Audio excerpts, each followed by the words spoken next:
Revenge with Karen. They played Mariah Carey like it was some kind of anthem for professional betrayal. All I want for Christmas is you echoing through the conference center as I stood beside the sad excuse for cheese platter, watching my own eulogy play out in slow motion. Red and green uplights blinked against silver tinsel, while my name, wasn't even mentioned during Diane's big speech about the team that got us here. 7 years building that compliance division from duct tape and panic attacks.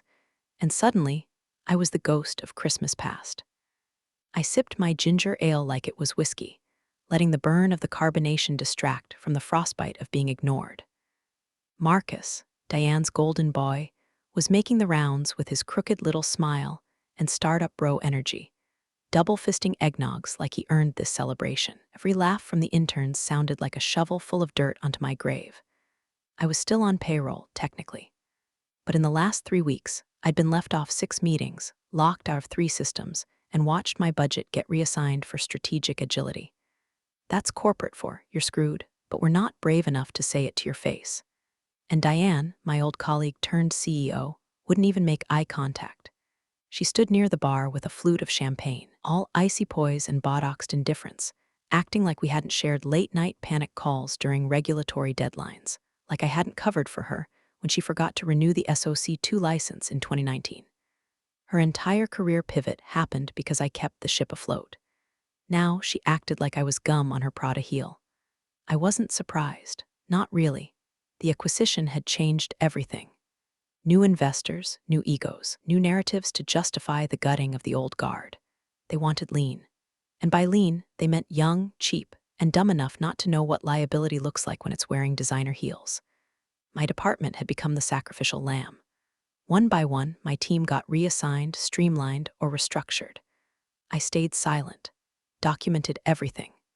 And now I stood here, at this glitter-drenched wake for my career, wearing a smile so tight it gave me a migraine. Anyway, before Marcus shows up with his little envelope and smug smirk, I just want to say something real quick. If you're listening to this and haven't hit that subscribe button yet, go on and tap it. Really helps the team and lets us keep digging up stories like this from the graveyard of corporate backstabbing. Also, hit the like if you've ever been screwed over in an office and had to eat dry brie about it. Now, where was I? Oh yeah, Marcus, moved like a snake that learned how to moonwalk. Tacky velvet blazer, hair gelled to oblivion, carrying a manila envelope like it was a prize turkey. I knew what it was before he even got to me. The way he smiled told me it was personal, not just business. He wanted to see the look on my face when the axe came down. Time to pay up, he said, like we had some sort of bet going. Like this was funny. Diane watched from the bar, face unreadable now. Marcus handed me the envelope like it was a joke, and I opened it without blinking. Termination effective immediately.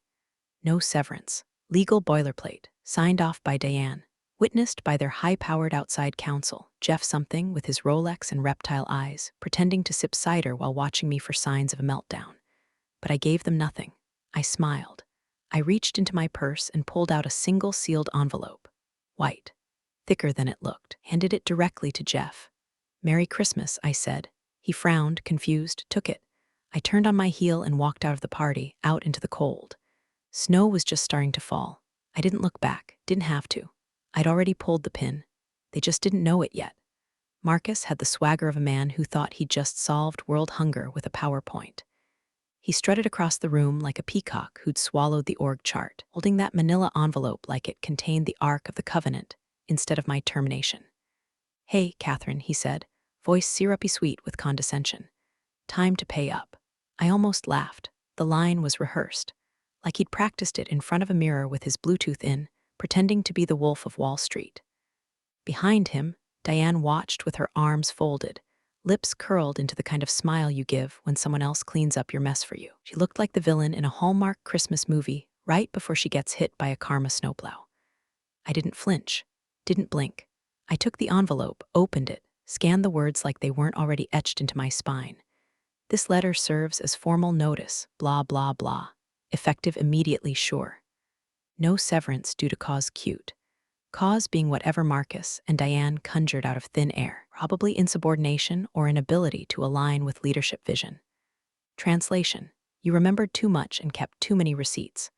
I pulled the pen from my purse, clicked it once, and signed with the same hand I once used to carry this company's compliance program on my back through 2 acquisitions, 3 regulatory sweeps, and a goddamn cyber incident they still pretend was just an unexpected system update. My signature looked elegant, effortless, but inside, it was holding 1,000 volts steady behind my ribs. Then I reached into the same purse and pulled out my little surprise, a white envelope, thick, crisp, sealed. No markings, no drama. Could you give this to Jeff? I said like I was asking someone to drop off dry cleaning. Marcus blinked. What's that? Just something for legal, nothing urgent. Jeff, the outside counsel, partner at one of those white shoe firms with a name that sounds like a family curse, already making his way over, sensing a shift in temperature. He took the envelope from my hand without a word. No eye contact, just a lawyer's half smile, probably thinking it was a polite goodbye or maybe an attempt to negotiate. Bless his heart. He tucked it under his arm as Marcus leaned in too close. No hard feelings, right? He said. You had a good run. Honestly, Diane said you were one of the best. Just wrong time, wrong leadership. I smiled. Oh, hard feelings? I'm just glad I had the foresight to tie up a few loose ends. He tilted his head. Loose ends? I sipped the last of my ginger ale and tapped the empty glass against his chest. Marcus, you've always had a gift for underestimating people. I just hope it doesn't become a liability. His smirk faltered, just for a second. The music swelled again. Someone had queued up Last Christmas, and I almost choked on the irony. I turned toward the doors. My coat was still at the check-in table. My heels were starting to pinch. But my posture? Perfect. Shoulders back, chin high. Behind me, I heard Jeff tear the seal on the envelope. What was inside wasn't a goodbye. It wasn't even a threat. It was a memo, time-stamped and notarized, detailing a pattern of vendor misrepresentation, cost report fraud, and tampered audit trails, each one tied directly to system credentials that should have been deactivated but weren't. Referenced Clause 17B of the Post-Acquisition Compliance Charter, when I wrote, and flagged 2 specific subcontractor IDs that were altered by Marcus. With Diane's approval, and worst of all, it contained a digital breadcrumb.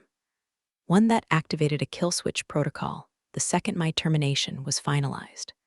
A protocol designed to alert federal compliance monitors if specific conditions were met, including my removal without cause and without review. I thought they were firing a liability.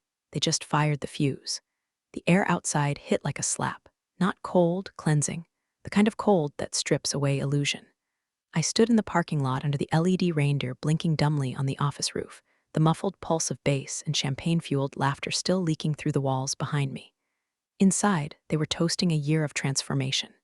Outside, I was breathing for the first time in months. Funny thing was, this didn't start with vengeance. There was no master plan, no dramatic montage of me hunched over a keyboard, plotting their downfall with ominous background music. It started with me trying to do my damn job. 3 months ago, I was still fighting for that team, still fielding late-night Slack messages, still believing I mattered, until I didn't. It was subtle at first. One of my junior analysts, Michelle, pinged me asking why her access to our vendor dashboard had changed. I checked. Her permissions were stripped. Mine were untouched, but when I dug deeper, I saw something strange, a duplicate login using my name with administrator privileges I'd never assigned.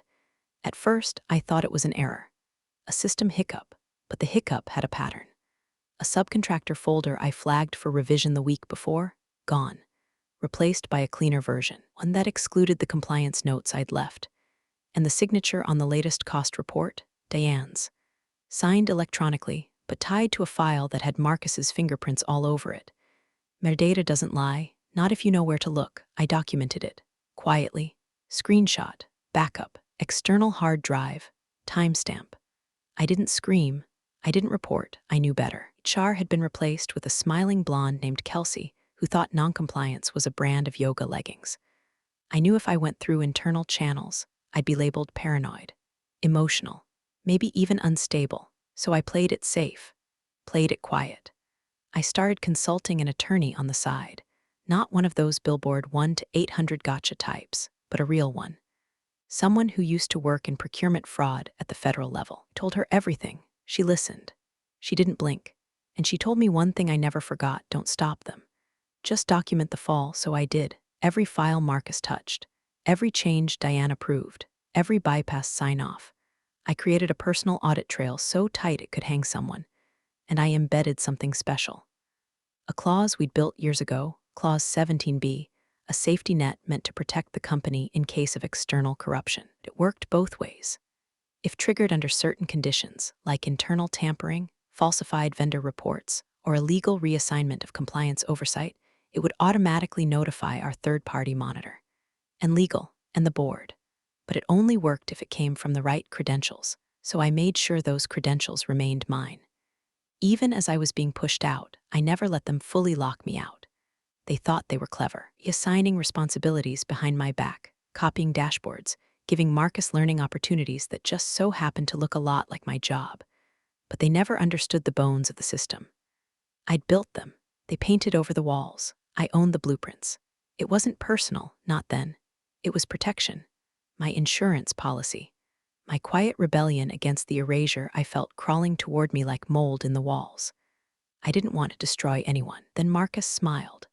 Then Diane signed, and something in me broke and reformed, not angry, not even sad, sharp. I stood there in the winter dark, my breath fogging in the air, and I realized this was the first time in months I didn't feel small, didn't feel erased. The silence wasn't lonely anymore, it was peace. They fired the wrong person, and the system knew it. Now it was just a matter of time. It started with a name that wasn't quite mine. K. Briggs Admin 2 looked harmless, looked like a typo. But it was logging in at 2:43 a.m., modifying subcontractor documents I hadn't touched in weeks. The audit logs showed uploads from that credential to our shared vendor portal, right into folders I had locked, folders with reports that had already been signed off and submitted to compliance. That's when I knew Marcus wasn't just shadowing my job. He was using me, ghostwriting over my authority, piggybacking on my credentials like a parasite in a tailored blazer. One file in particular made my stomach twist.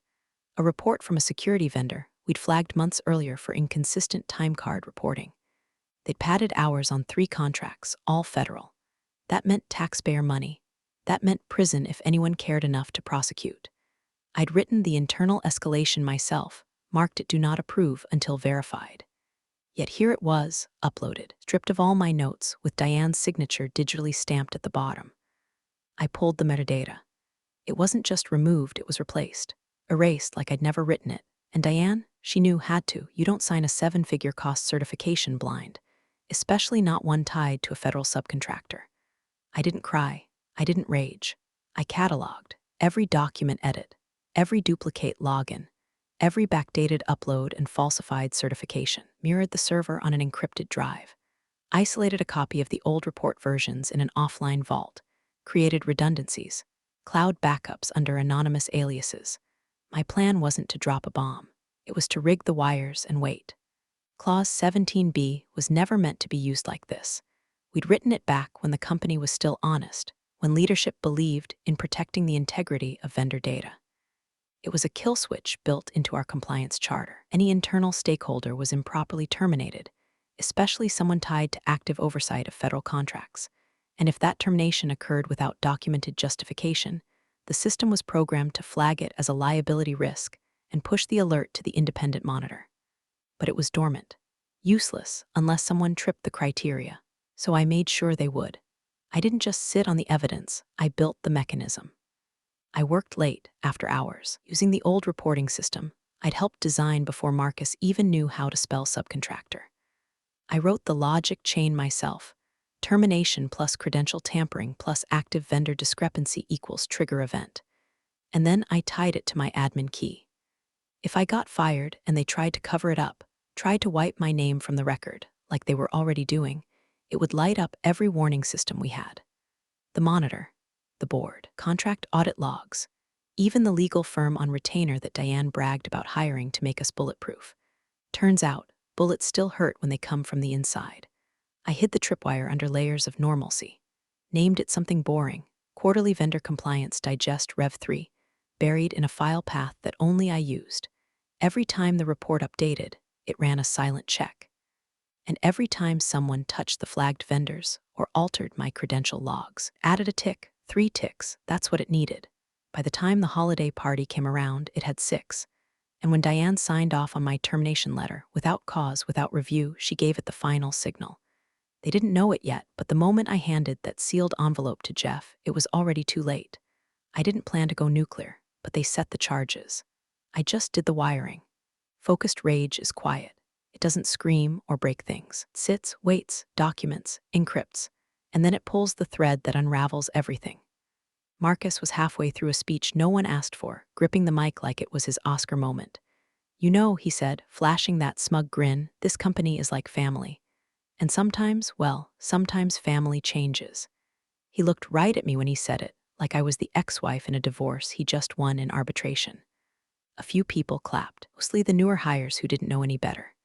Diane stood near the back, swirling champagne and nodding along like a proud stage mom. I didn't move, just leaned against the coat check wall, arms crossed, one foot tapping gently like I was listening to a podcast, instead of watching a man hammer his own coffin shut with a wireless mic. And then Jeff opened the envelope. No announcement. No gasp. Just a flick of the thumb against the seal, a careful slide of the paper out, and then stillness. It was subtle, but I saw it. His eyes scanned the first paragraph, stopped, scanned again. I saw the stiffening in his jawline, the way he pressed his lips together like the words were burning through his teeth. Jeff wasn't the kind of lawyer who reacted. He was a partner at a firm that charged by the minute and billed like surgeons. I'd sat across from him during previous audits, seen him negotiate settlements with government agencies without raising a single eyebrow. But right then, he twitched. He turned his head slowly until his eyes locked on Diane. She tilted her head, smiled at first, then saw his face. Her expression didn't melt, it shattered. One blink too long, one breath caught in her throat. Then her hand twitched toward her clutch like it was supposed to fix whatever she was seeing in Jeff's eyes. He mouthed something to her. I couldn't hear it, but it looked like, "Are you insane?"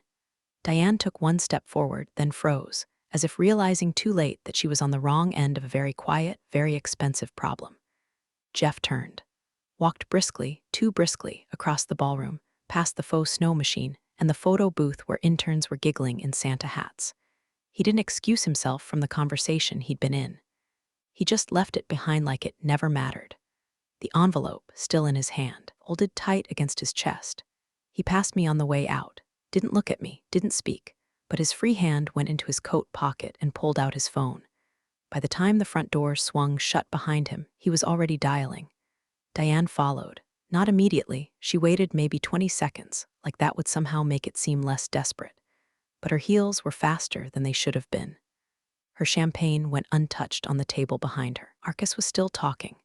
And you know, the real success of this year wasn't just strategy. It was synergy, alignment, cultural momentum. I wanted to applaud. Really, I did, but I couldn't feel my fingers. Because in that moment, the reality hit me, the tripwire worked. The memo landed. The triggers were in motion. And the man paid to bury messes just ran outside with a face like he'd read the ending of a horror story where he dies first. My heart didn't race, thudded slow and steady. But I could feel the pulse in my neck, just below my jaw. A soft, pressing throb, like the universe tapping its finger and whispering, "Watch this." I took one step closer to the door, just enough to see Diane across the lot. Her back was turned. Jeff was pacing, phone to his ear. She was talking, no, pleading, arms moving in sharp, anxious arcs. That's when it really hit her. She wasn't untouchable. Neither was Marcus. They hadn't just fired an employee. They'd fired the keystone, the one holding the whole rotten ceiling up. I slipped out quietly. No need for grand exit. I'd already stolen the show. I stepped out into the parking lot, the night swallowing me like a secret. Snow had started to fall, thick, lazy flakes that landed on my coat collar and melted like whispers. Diane was still across the lot, hands flailing in that designer trench as Jeff kept one hand on his phone, the other shielding his face like he could physically block what was already happening. I didn't look back again. Let her chase ghosts. I had business. My car was parked near the edge of the lot, under a flickering streetlight that buzzed like a dying fly. I unlocked the door, climbed in, and sat there a second, engine off, breath fogging the windshield, the taste of stale ginger ale still on my tongue. I pulled out the burner phone. Not the one tied to my contract or synced to my work calendar, the one I bought with cash and never named in any documentation. Just a number, just an escape hatch. I opened the encrypted mailbox, and there it was. Subject, automated tripwire report activated, clause 17B timestamped. Delivered, confirmed. The independent monitor had received the entire report chain. vendor discrepancies, tampered credentials, altered certifications, signature metadata, cross-referenced logs, all tied back to Diane and Marcus. There was no oops button, no recall email option. The kill switch I built didn't ask for permission. It didn't wait for approval. It simply delivered. The PDF attached to the alert had the trail map, every flag I'd compiled, indexed, and color-coded. Every file was stored in a secure legal Dropbox accessible only by the monitor, legal counsel. And, thanks to the escalation clause, the board, I hadn't just pulled receipts. I'd built a damn filing cabinet and bolted it to the lobby of the SEC. A warmth bloomed in my chest, not joy, not even pride. Power. Vengeful, electric, surgical power. The kind you only feel when the people who erased you finally realize you had the pen the whole time. I'd spent months engineering this outcome. Every file I saved, every email I blind copied to myself, every credential log I preserved, it all led here. I'd reviewed whistleblower protections with my attorney until I could quote them in my sleep. I'd simulated the trigger on a sandbox server to make sure there were no bugs. I'd even tested the response speed of the monitor system by embedding a time delay watermark on the files. They received it within 90 seconds. The whole machine purred like a beast that had been waiting for my signal. I put the phone down and stared through the windshield. Across the lot, Diane had stopped moving. Jeff was still talking, probably to the firm's crisis unit by now. Marcus was nowhere to be seen, maybe still inside, pretending everything was fine, giving hugs and talking about next year's goals. I almost pitied him. Almost. He'd committed fraud with a duplicate login he didn't even bother to rename. He thought copying my job meant he could erase me. He didn't understand was that my fingerprints weren't just on the files. They were in the system. The compliance protocols, the audit trails, the risk thresholds, all of it had my name in the code. I built the framework they used to hang themselves. He couldn't have sabotaged me without walking straight into the trap. And Diane, she signed the paperwork with the same hand she used to greenlight the altered reports. That sealed it. I didn't just make this hard to undo. I made it impossible. There was no version of the story where they could spin this as a mistake or unfortunate miscommunication. The report had source documents, time logs, metadata, and a legal memo outlining direct violations of both company policy and federal contracting laws. I'd even included screenshots showing Marcus logging in as me while I was on approved vacation. My time-stamped Slack history proved it. It wasn't some bitter ex-employee waving accusations from the curb. I was a human subpoena with a car heater that finally kicked in. They could chase PR spin, stall the board, even hire consultants to rework the narrative. Didn't matter. The sword had already been swung. And this time, they weren't the ones holding it. By Monday morning, the company that fired me like an afterthought looked like it had been struck by a hurricane, not the kind they named in insurance clauses. I sat in the corner booth of a cafe across the street, same place I used to grab burnt espresso before compliance reviews. Same seat, even. Except now I wasn't just avoiding the office, I was watching it burn.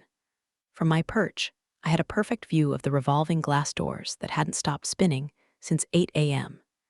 Executives storming and red-faced, assistants clutching folders like they were radioactive. A poor delivery guy turned away at the door like he was part of a hostile takeover plot.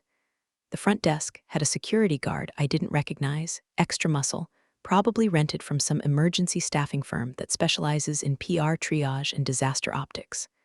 My phone buzzed once. Unknown caller, right arrow voicemail. Then another.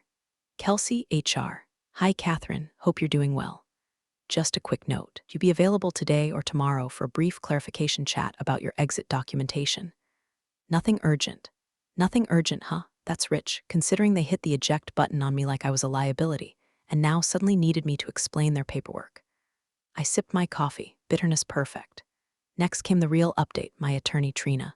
Cool voice, razor logic. They're panicking, she said. No greeting, just truth. How bad? Multiple requests from their outside counsel for cooperative clarification. The monitor acknowledged the file's authenticity. The board received notice. Your name is all over the audit trail. Good. They're pretending you might still be on contract, that they might adjust the terms retroactively. Desperate stuff. I leaned back and watched a middle manager I recognized from sales run full speed across the lobby like the building was flooding. Going to try and paint me as rogue, I said. They'd have to first prove you weren't the compliance officer of record. They can't. The logs prove it. Diane and Marcus. Marcus's login attempts have triggered 3 internal access denials this morning. IT started system lockdowns. Passwords are being rotated. Diane's name was removed from the executive speaker schedule at the upcoming compliance summit. Press release got pulled. Their PR team is ghosting them. I smiled. It wasn't a vengeful grin. More like someone watching a glacier finally calve, slow, inevitable, and loud as hell once it hits water. Trina paused. You may be approached to testify if it escalates. Let me know when. I hung up and scrolled through LinkedIn because, of course, the internet already smelled blood. One former analyst posted, anyone else notice the entire leadership page at company just got updated, as a few ex-employees had tagged each other in comments with popcorn emojis. Someone DM'd me, did you really nuke the place? Respect. I didn't reply. Let the myth grow legs. Let them wonder whether the quiet compliance lady had turned out to be a loaded gun. Inside that office, they weren't just scrambling because of the fraud. They were scrambling because it all pointed back to my name. My credentials were still logged as primary on over a dozen vendor contracts. Every doctored file passed through accounts still tethered to my oversight. Every signature they forged sat beneath their data, stamped with my digital ID. I didn't just build the system. I was still woven into its DNA. So when the auditors came knocking, and they would, they'd follow the chain of trust. And trust, in compliance, is blood. When the blood trail ends at an unauthorized login using my name during a period when I was either on leave or locked out of access, that's when they start talking criminal charges. Not against me, against the ones who used me like a ghost in the machine. I watched a board member step out of a black car, face pale, phone pressed to his ear like a lifeline. The guard opened the door without a word. The man walked inside like he was bracing for a funeral. And I thought, this is what happens when you fire your insurance policy. By Thursday, the cracks weren't just showing, were gaping sinkholes swallowing every polished lie they'd propped the company on. First came the investor statement, bland, desperate, riddled with words like realignment and unexpected revelations. I read it between bites of my tuna melt and laughed out loud when I saw the phrase leadership transitions consistent with long-term goals. Translation: Diane got the boot. Her photo vanished from the leadership page like it had been exorcised. The little quote beneath her name, people over process, ironic to the point of violence.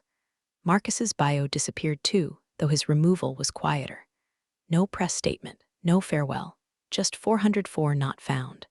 I imagined him sitting in a borrowed apartment somewhere, flipping through a 3-ring binder of excuses, wondering which one would stick when the subpoenas started flying. Board members began resigning like rats off a sinking yacht. 2 in 24 hours. One posted some nonsense on LinkedIn about pivoting toward more purposeful work, which was the corporate way of saying, I don't want my name anywhere near this dumpster fire when the DOJ comes calling. I didn't celebrate, I observed, like a scientist watching a specimen die under glass. Then came the email, polite, polished, predictable. Subject, confidential settlement opportunity for your consideration. Only it was from a partner at their outside counsel firm, not Jeff, but someone higher up. They were offering a settlement in exchange for silence. A generous one, too, mid-6 figures, tax neutral. NDA required, of course. Full release of liability. Language carefully crafted to keep me out of any filings, statements, or testimony. Even included a line about how continued discourse in the public or regulatory sphere would be disruptive to ongoing restructuring efforts. Disruptive. That word did it. As if I was the one wrecking things. As if I hadn't been dragged behind the cart, forgotten, replaced, and then cut loose like a bad investment. I didn't even respond at first. I let it sit there for a day, blinking at me like a dare. I sent a single-line reply. No amount of money can buy accountability. Let's keep everything on the record. I felt nothing but clarity as I hit send. Let them sweat. They wanted to bury this like roadkill under a country highway, but I wasn't some fluke accident. I was a spotlight. And the longer it stayed on, the more rot they'd find. It was never about revenge, not really. That's the part people misunderstand. I didn't want to humiliate them, didn't need fireworks or front-page exposés. I just wanted the truth to cost something.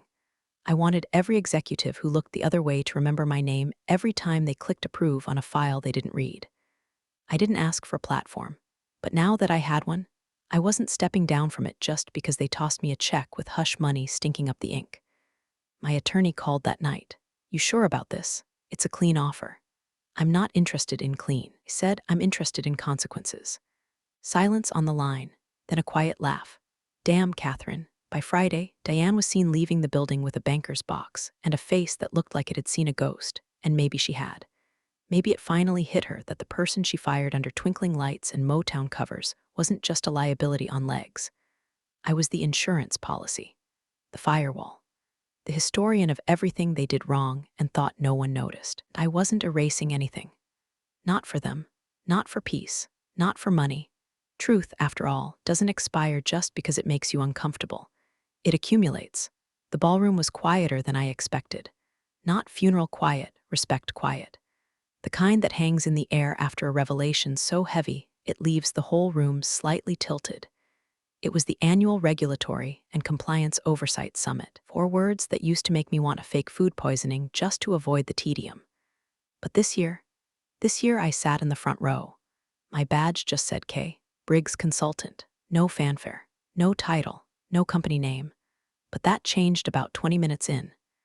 They were discussing emerging threats in vendor oversight, the uptick in false subcontractor certifications, and how embedded compliance failures could go undetected for months, even years, till they metastasize into full-blown scandals. Standard doom and gloom stuff. Until one of the federal consultants took the mic and said, "Before we close out, I want to acknowledge a case study that's already being taught at 2 compliance training academies. It involves a quiet kill switch, a forensic trail built by one person, and a corporate leadership team that ignored every internal red flag until it cost them their careers." My stomach flipped. I knew what was coming. Still, it landed like a punch. He clicked the remote. A slide popped up, redacted email chains, blurred out vendor names, a partial screenshot of a signature block, mine, with everything except Briggs blacked out. He didn't say my name, not yet, but I could feel the heads turning toward me anyway. And then he did. "She's here today," he said. "The whistleblower responsible for exposing one of the most well-concealed procurement fraud cases we've ever seen. Please welcome Kathryn Briggs." There was no slow clap, no swelling music, just a stillness. A sharp inhale from the room. The kind of reaction people give when a ghost they heard stories about walks through the wall and asks for coffee. I stood, nodded once. The applause came after, small, then louder. A few people stood. The consultant offered me the mic, but I didn't take it. I didn't need to say anything, because they all knew. The story had spread compliance forums, legal briefings, even whispered in corner offices, where risk-averse board chairs suddenly wanted to know who their whistleblower protections really protected. And the cherry on top, Marcus's name appeared on the DOJ watch list 2 weeks later. Marcus Levinson under indictment, false certification of federal contract documentation, electronic falsification of audit logs, credential misuse. Anne's attorney released a statement on her behalf. Miss Carter was unaware of any misconduct and deeply regrets placing undue trust in her team. Cute. She spent years building a puppet, and now she wanted to pretend the strings were invisible. But I wasn't finished. At the post-panel mixer, a CFO from a mid-sized logistics firm approached me. "We've heard of your work," he said carefully. "Our board's reviewing compliance infrastructure. Be honored to have your input." He handed me a card. By the end of the week, I had 12 offers, 5 consulting retainers, 2 speaking invitations, 1 board seat invitation with voting rights. My price tripled, and I didn't ask anyone's permission. Back in the hotel room that night, I opened the minibar, ignored the wine, and poured myself a tiny bottle of room-temp ginger ale. I stared out over the city skyline, phone buzzing every few minutes, lawyers, journalists, recruiters, all of them seeing me now.